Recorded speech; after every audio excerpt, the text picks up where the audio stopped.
उसने मेट्रो की प्रतीक्षा में ऊबकर शराब पी, पर नहीं जाना कि इससे एक महिला की जान खतरे में पड़ सकती थी। जब उसने फिर आंखें खोली तो कुक्सिया चक्कर खा गया। अभी भीड़ भरा प्लेटफॉर्म अब खाली था। क्या वह मेट्रो चूक गया? वह पहली मंजिल गया, पर कर्मचारी जा चुके थे और दरवाजा बंद था।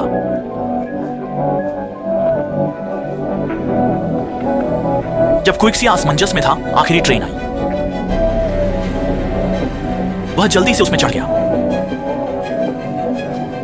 उसी समय एक काली छाया चुपके से उसके पीछे ट्रेन में घुस गई। क्विक्सिया अनजान था, खुश था, पर सिर्फ 3 सेकंड के लिए। मेट्रो शुरू होते ही रुक गई और दरवाजे नहीं खुले। यह अगला स्टेशन नहीं था और अचानक कोई यात्री नहीं दिखा। क्विक्सिया ड्राइवर केबिन तक गया और मदद मांगी, पर अंधेरे में वह देख नहीं पाया कि ड्राइवर पहले ही मर चुका था।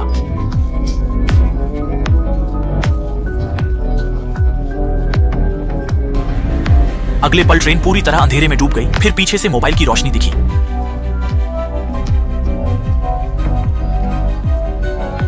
क्विक्सिया ने पूछा, क्या वह मरम्मत करने आया है या फंसा यात्री है? लंबे समय तक पूछने पर भी कोई जवाब नहीं, बस पैर हिलाया। क्विक्सिया डर गया, भागना चाहा, पर घबराहट में गिर पड़ा। जब वे करीब आए, क्विक्सिया ने देखा वह वही था जो उसके पीछे ट्रेन में घुसा था। दिन प्रतिदिन ऑफिस में वह लड़का हमेशा क्विक्सिया को घूरता रहता था।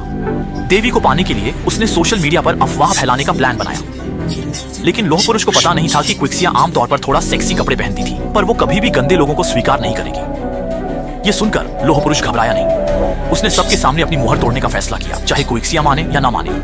वह हर हाल में देवी को पाना चाहता था। अचानक पीछे की कार का दरवाजा खुला और एक रहस्यमयी शक्ति ने लोह पुरुष को बाहर खींच लिया।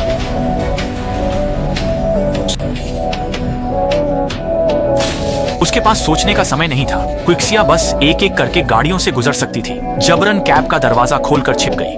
उसके सांस लेने से पहले ही दरवाजे के बाहर एक काली छाया चमक गई। अब क्विक्सिया के पास अपनी स्थिति बदलने के अलावा कोई विकल्प नहीं था, लेकिन लगता है दूसरे पक्ष का उसे जाने देने का कोई इरादा नहीं था। जल्द ही क्विक्सिया वापस उसी मेट्रो प्लेटफॉर्म पर पहुंच गई जहां वह पहले थी। आसपास कोई कर्मचारी नहीं था और सभी गेट बंद थे। तभी उसके पीछे से एक और अजीब आवाज आई। क्विक्सिया ने सावधानी से देखा और अचानक एक पिल्ला दिखा। जहां कुत्ता है वहां कोई होना चाहिए। उसने तुरंत कुत्ते के मालिक को खोजने की कोशिश की, जहां छोटा गायब हुआ था। क्विक्सिया को एक वेंट मिला और वास्तव में अंदर एक बेघर जोड़ा मिला। घबराहट में उसने जल्दी से अपनी स्थिति बताई और आशा की कि वे उसे बाहर ले जाएंगे। बेघर आदमी के पास मना करने का कोई कारण नहीं था। आखिर पैसों से कौन मना करेगा? अचानक जैसे ही वे चले, महिला एक अजीब आवाज से जाग गई। उसका भविष्य अनिश्चित था। उसी समय क्विक्सिया और बेघर आदमी प्लेटफॉर्म पर पहुंचे। पास ही उन्होंने सहकर्मी टाई शेंग को देखा और तुरंत बचाव किया। जैसे ही उसने उसे संभाला, क्विक्सिया ने देखा कि बेघर आदमी का कुत्ता पीछे आ रहा था, छोटा, खून से लथपथ और डरा हुआ था। कुछ सोचकर बेघर आदमी अपनी प्रेमिका की ओर भागा, लेकिन देर हो चुकी थी। वेंट के बाहर सिर्फ खून के निशान थे। अंदर की प्रेमिका गायब थी। वह जानती थी कि वह शायद मर चुकी है, लेकिन बदला लेना था। खून के निशानों का पीछा करते हुए अंत में वह एक अंधेरी सुरंग में पहुंची। दूसरी ओर टाई शेंग भी अत्यधिक रक्तस्राव के कारण मर गया। जब क्विक्सिया जाने का सोच रही थी, उसे दीवार पर एक इंटरकॉम मिला। उसने कॉल बटन दबाया और अचानक सुरक्षा कक्ष से जुड़ गई। ये सुनकर कि कोई ड्यूटी पर था, क्विक्सिया ने तुरंत मेट्रो स्टेशन को बताया कि कुछ हुआ था। लेकिन कर्मचारी थोड़े संदिग्ध थे और उसे उम्मीद नहीं थी कि ड्यूटी पर मौजूद सुरक्षा गार्ड इस पर विश्वास ही नहीं करेंगे, क्योंकि उनकी नजर में बेघर लोगों का मेट्रो स्टेशनों में रात गुजारना असामान्य नहीं है, जिससे यात्रियों को परेशानी होती है। और सुरक्षा कर्मी ऐसे समाज के लिए बेकार लोगों की मदद क्यों करेंगे? दूसरे पक्ष को अभी भी विश्वास न होने पर क्विक्सिया को मजबूरन अपने सहयोगी का शव कैमरे की नजर में लाना पड़ा। खून खराबा देखकर सुरक्षा कर्मी को आखिरकार स्थिति की गंभीरता का एहसास हुआ। पर जैसे ही वह पुलिस को सूचित करने जा रही थी, एक धारदार हथियार लिए विशालकाय हाथों ने उसका गला दबा दिया। वॉकी टॉकी से आती चीखें सुनकर क्विक्सिया समझ गई कि सुरक्षा कर्मी भी मुसीबत में फंस चुकी है। डर के मारे वह इधर उधर भागने लगी और गलती से एक नाले में जा गिरी। रोशनी की ओर बढ़ते हुए वह एक पुराने गोदाम में पहुंची। राक्षस से बचने के लिए क्विक्सिया ने सबसे पहले अपनी टॉर्च बंद कर दी, पर जब उसने दोबारा रोशनी की तो राक्षस सामने खड़ा था। क्विक्सिया डर के मारे वहीं बेहोश हो गई। दरअसल यह कथित राक्षस भी एक इंसान ही था, जिसे समाज ने त्याग दिया था। वह नाले में रहता, अंधेरे में जीता और इंसानी मांस खाता था। धीरे धीरे वह एक ऐसे राक्षस में बदल गया जो न इंसान था न भूत। वह अपने शिकार को पानी की टंकी में बंद कर देता और देखता रहता कि वे जीवित हैं या नहीं। जीवित होने का मतलब था कि मांस ताजा है और कुछ दिन और खाया जा सकता है। मरे हुए लोगों के साथ काम आसान था।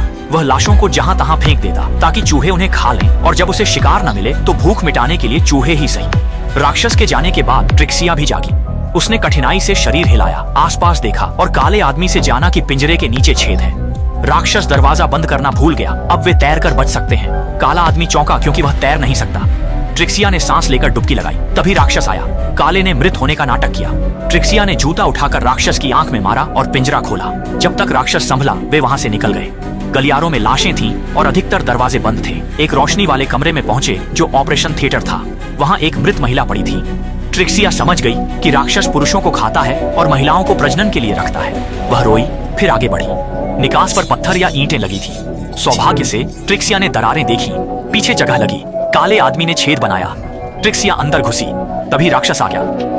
भागो भागो! वे भागे, राक्षस पीछे कूदा। कुछ देर बाद ट्रिक्सिया ने एक रोशनी वाला कमरा देखा। अंदर पिंजरे में एक कुत्ता था। यह भी राक्षस का इलाका था। क्विक्सिया ने कुत्ते को बचाया, फिर अजीब आवाजें आई। राक्षस को डराने के लिए काले आदमी ने हथौड़ा उठाकर जोर से मारा। उसे लगा यह काम करेगा, पर राक्षस पीछे था और उसकी गर्दन काट दी। खूनी दृश्य से डरकर क्विक्सिया भागी। पास ही एक ट्रेन आई, वह उसकी ओर दौड़ी, लेकिन जब वह करीब पहुंची एक राक्षस ने उसे गिरा दिया। पास ही एक लोहे का हुक पड़ा था। क्विक्सिया ने तुरंत हुक उठाया और राक्षस का सिर छेद दिया। अंधेरी सुरंग से निकलकर वह प्लेटफॉर्म पहुंची। रात की घटना से उसका दिल काफी देर तक धड़कता रहा। तब आवारा कुत्ता भी आ गया। जब वह क्विक्सिया के पास कूदा, स्टेशन पर पहले यात्री भी आए। आवारा वेश में क्विक्सिया ने पहली कमाई की। पैसे पाकर वह खुश हुई। सोचा काश पहले ही यह जान लेती। कहानी समाप्त।